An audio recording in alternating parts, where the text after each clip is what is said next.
Right now, we can't really think of a reason not to print everything. I'm Jonah Reynolds, part of Pangea Biotecture. We're a full-service architecture and construction company.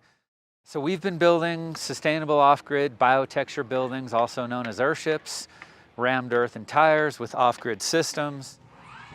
We've been watching the 3D printer space for about 6-7 years.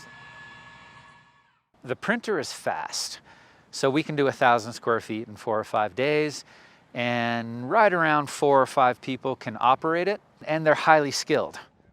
What the printer allows is to still stay that affordability, especially when we're doing 100 buildings or 200 buildings as opposed to 7, but concrete and steel, which is super strong, it's gonna last. So insurance companies like it better, and then fire departments, these things are not gonna burn down.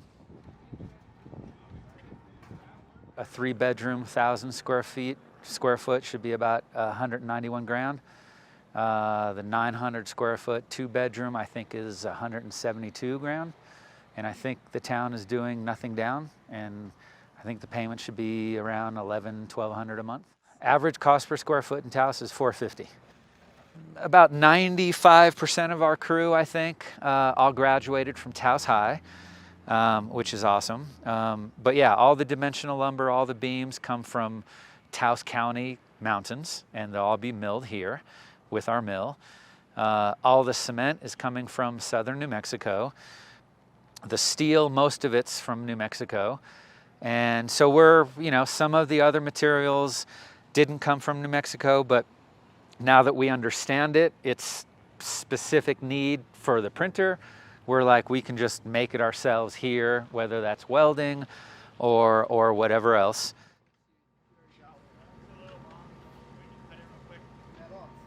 We have a website at pangeaacademy.org where people can fill out a form. They go through 3 or 4 different tiers to then get qualified and get financed, so that we make sure only local Taoseños get into this. And so we've received a ton of inquiries from this, over 90 for only 7 buildings, and the vast majority of them are single mothers.